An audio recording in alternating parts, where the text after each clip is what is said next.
Thank you very much for the introduction. And there's no one I'd rather be working with at the state level than you. You know, when I decided to run for president this last time, I decided that I was tired of the notion of a trickle down economy. My dad used to have an expression. He said, Joey, a job's about a lot more than a paycheck. It's about your dignity. It's about respect. It's about being able to look your kid in the eye and say, honey, everything's going to be okay. And so that's when I decided I was going to run and build this economy from the bottom up and the middle out. Because when the middle class does well, everybody does well. The wealthy do very well, everyone does well. And, I think that's one of the things that excites me so much about dealing with the CHIPS Act. And look, Gov, we've been partners for a while in all these efforts, and there's no reason why that should slow up now. And I also want to thank AB Ghosh and everyone at Hemlock for being so cooperative and keeping things alive since the '60s. I also want to thank Representative Kildee. I tell you what, as a man who cares a great deal about this issue, along with Senator Peters and Stabenow, the other members of the Michigan delegation, wouldn't happen without them. Every single Democrat, 2 Republicans voted to get the CHIPS and Science Act to my desk. It really matters. I was looking forward to visiting all of you in person, but I'm glad I could still meet you virtually. As we meet to celebrate this bill, I'm reminded of what we did more than a decade ago when we rescued the American auto industry in the wake of the Great Recession. There were those who said we shouldn't, just let it go bankrupt. Remember that debate? It was a literal debate. Let's just let it go bankrupt. But we all in this room refused to let that happen.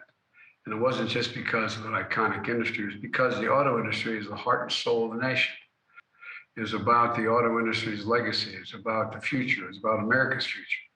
And one of the reasons why I'm so excited about the CHIPS and Science Bill is that it sees that future for decades to come. Last week, after the bill passed, I saw a headline on the front page of the Detroit Free Press. It says, semiconductor vote thrills automakers. Well, I know it sure in hell thrilled me, and it thrilled everybody around this White House, and all of us. You know, the way I see this bill in Michigan is it's about chips and it's about cars. The bill has supercharged our efforts to make semiconductors here in America. And you know, these tiny little computer chips the size of a fingertip that are building the building blocks for a modern economy, they power everything from smartphones to dishwashers to automobiles and so much more. In fact, the vehicle that the UAW makes in Michigan are used as many as 3,000 semiconductors per vehicle. And as electric vehicle sales continue to climb, there were double this year than there were last year. Automakers are going to need even more of these semiconductors. America invented the semiconductor, but over the years, we let manufacturing of these semiconductors get overseas.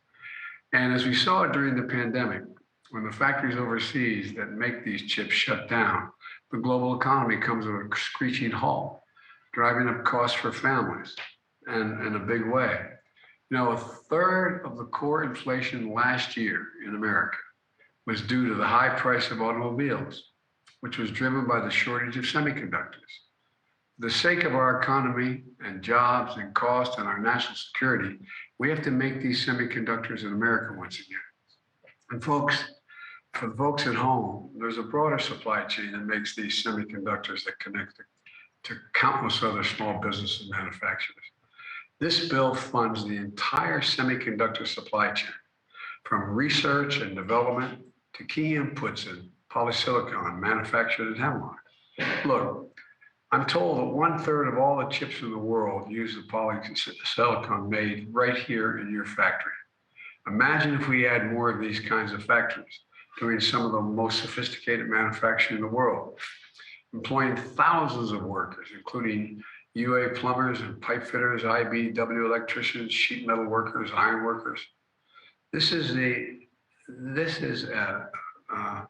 as analysts say, an investment in the CHIPS and Science Act is going to create more than 1 million construction jobs, over the next 5 years. That's not even counting the jobs making the chips, just building the facilities, building the semiconductor factories. There are 1 million construction jobs, and who knows what that's going to generate. This bill makes sure that as many of those jobs pay Davis-Bacon prevailing wage, which will ensure that tens of thousands of new construction jobs are good paying union jobs here in America. And the bill is not handing out a blank check to companies. This bill has guardrails that are going to protect taxpayers' dollars in the interest of the American workers, small businesses, and the communities they're in. It means companies partnering with community colleges and technical schools that offer training and apprenticeship programs and working with small and minority-owned businesses. My administration is we're going to make sure we take back investments if companies don't live up to their end of the bargain. We're not going to allow companies to use these funds for stock buybacks and issue dividends. And finally, too often entrepreneurs and startups, invent their technologies in America, only to go overseas to commercialize them, the items they invented. This bill makes it clear the world's leading innovation will happen in America. We will both invent in America and make it in America. We're going to make sure we include all of America, including rural and urban communities, right here in the industrial Midwest. Just as a lot of experts were wrong to think that we wouldn't rescue the auto industry more than a decade ago, a lot of experts today believe we wouldn't bring manufacturing jobs back to America and that they were forever gone. But they were wrong. We recovered all the manufacturing jobs we lost during the pandemic, 613,000 of them gained since I took office, more than any other president. Construction and new manufacturing facilities are up more than double this year. And the investments in the Inflation Reduction Act currently in the Senate are going to create even more manufacturing jobs. Jobs building out wind farms and solar panels, making electric vehicles here in Michigan while lowering energy costs and healthcare costs like the cost of prescription drugs. Folks, we have more work to do. But the progress we're making is proof that we're the United States of America. There's nothing beyond our capacity when we work together. And that's what we're doing because of the elected officials on that factory floor. We're working together. And I think the one thing the American people began to lose faith in was our ability to work together to get things done. There's nothing, and I mean it sincerely, there's nothing beyond the capacity of the United States to get done, nothing, when we decide to do it together. And that's what happened this time around. So I'm going to turn this back to Governor Whitmer and thank her again for all her incredible leadership. But I also want to say one more time, what my dad said, a job's a lot more than about a paycheck. It's about your dignity, it's about respect, it's about being able to have a little bit of breathing room. That's what all these jobs are going to do. They're going to put America in a position to be the leader in the world economically for a long time to come. This is part of it. As I said before I began, we had a little chat before we came on the air. I said, we used to invest over 2% of our total GDP in pure research and development. I got down to 0.7%.